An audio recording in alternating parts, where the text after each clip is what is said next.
I wanted Trip. You wanted Trip. Yep.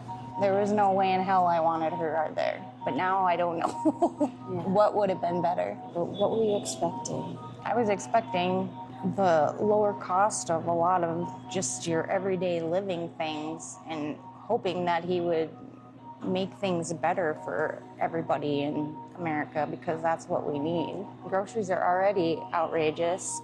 And then we put the tariffs on across the seas or whatever, like China, all that. It just makes everything more expensive for everybody. Jamie Basinger is the only person we met in eastern South Dakota who openly questioned her own political views. Most people we talked to said it was risky to talk about politics here, even as the effects of Trump's tariffs loomed over the agricultural economy in an area that voted for him by about 70%. Generally, opinions were divided between trust Trump's plan and how can you still like this guy. Wait, so Becky, let me ask one thing. Are you in a politically mixed marriage? Yeah, did you see the Joe Biden sign? Would you like to talk about that a little bit? Yeah. Becky Hofer was not afraid to talk. She's a Democrat, and her husband is a conservative non-voter. She's a freight broker. Basically, if a company needs to ship bricks, she'll find you a flatbed truck. If you need to ship meat, she'll get you a refrigerated truck. Ooh, you need the truck tomorrow? Can you guys, fork a pallet jack into the back of the trailer for him to pallet jack him to the front? This gives her a window into real-time shifts in the economy. Everybody's nervous. People are making different decisions for different reasons, but, some of it's hesitation, some of it's actual price changes. Everybody just wants some stability right now. And those shifts can be complex. She says China's retaliatory tariffs on American pork and beef could lead to higher prices on fruit.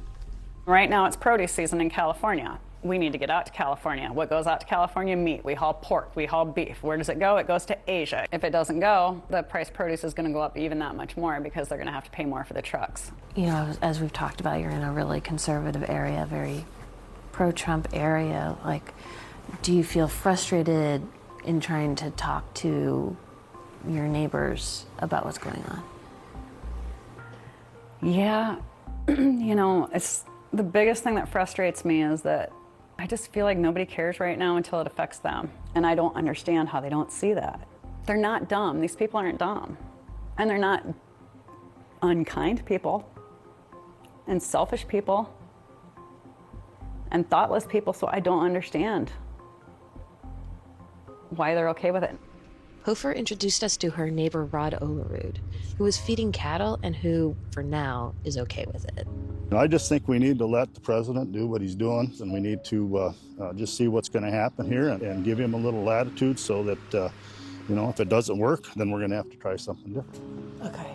So you're willing to let the president try some stuff to see? Yes, to see if this works. Let's give the president a chance, and we'll just have to go from there. Looks like a little boy. Tommy Baruth thinks we already give it a chance. He's a retired soybean farmer who saw what happened in 2018 when Trump put tariffs on China. The export market just went right down the tube because these countries could buy them from other places cheaper.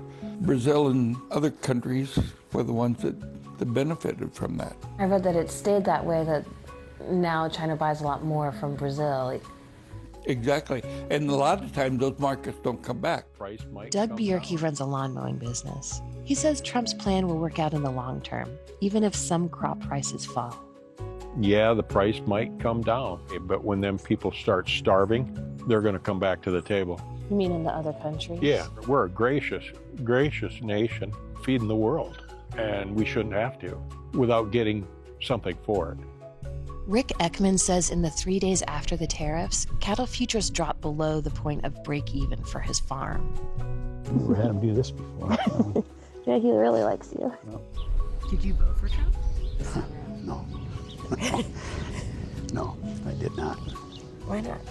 You want me to be truthful? I think to get to where he's at today, he's stepped on people and he's got no morals, I don't think. I don't like the man. I don't like him. Why do you think so many of your neighbors do support him? I don't know. I guess I don't see anything good about him. Does it affect the way you think about America? It scares me. Terry Nebelsick, a lifelong Republican and retired school superintendent, was very careful in how he talked about the political climate. He's concerned that Trump's push to dissolve the Department of Education will cut public school funds for needy kids, potentially at a time of economic turmoil. If poverty is happening to adults, children are hurting. And where adults sometimes just have to work through it and make sure there's food on the table. During that time, we have children and adolescents who are forming who they're going to be. And I do think that the public school is a collecting point for people to be able to reach those kids and make sure that they're fed and have medical attention and have their basic needs met. Again and again, our conversations in this Midwestern nice town came back to character and values. When Sheila and I raised our children, we taught them to be honest, not try to cheat anybody, to respect. Trump doesn't do any of those things. Do you find a lot of farmers around here agree with you, or are they fans of Trump?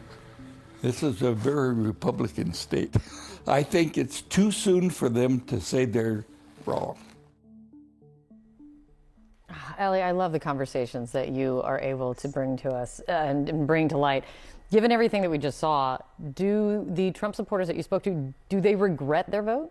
I get that question so much, particularly from people in bluer states, and again they say no. Right. They really put a lot of faith in him. One man described him as courageous, and they said people have told me they're willing to take a serious financial hit to their own personal finances in order to let him do his thing, because they really have faith in him, that he's the only one willing to do what needs to be done. To turn it around. I think that's fascinating that they are willing to say, I'm willing to take the hit. Yeah. Take that pain, but how long? That's that big question now. It's great to see you. Good to- Thank you. So, talking about the tariffs, obviously over the last several weeks, we've seen Donald Trump, the president, losing support among voters writ large over the tariffs. His numbers on the economy are going south. He's hemorrhaging support among independents on the economy. But what about Trump voters? How do they feel about all this? One man can answer that question. He just happens to be the one man standing beside me right now, CNN chief data analyst Harry Enton. Let's talk about Trump voters and how they feel. Do they regret their vote? I mean, this is the big question, right? I hear all these stories, all these articles. All the Trump voters, they regret what they did back in 2024. I'm here to tell you, very few of them regret what they did back in 2024. What are we talking about? Trump voters looking back at 2024, we got a new poll out. The poll was conducted this month. What percentage would change their vote to a different candidate? We're talking just 2%, just 2%. That's not even a wide spot on the road. And then there's this additional 1% who say they would rather not vote. We're talking overall under 5% might or would have changed their vote, Donald Trump voters back in 2024. And then you ask, okay, the same question to Kamala Harris voters, and it turns out the numbers are rather similar. So if there was a repeat, if folks got to be able to redo their vote that they had back in 2024, would the result be any different? I doubt it would be. I doubt it would be, or it would still be extremely close. The bottom line is, for all this talk of Trump voters regretting their vote, in the numbers, it really just doesn't show up, John.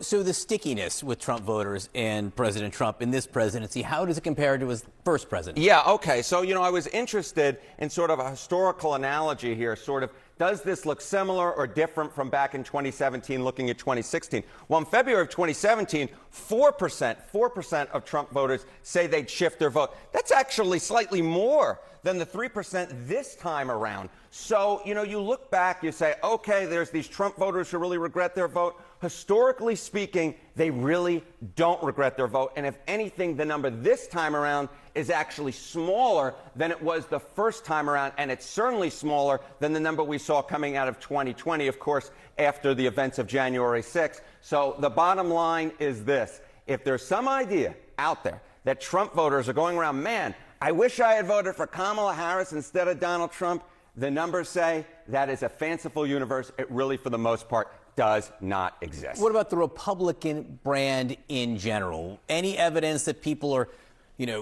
leaving that brand faster than they're leaving the Democrats? Yeah, exactly. Yesterday we spoke about Trump's approval rating, right? But it's very important to note, nothing cannot be nothing. That is, when you put two folks together or two folks against each other, the results might look different than just looking at one of them.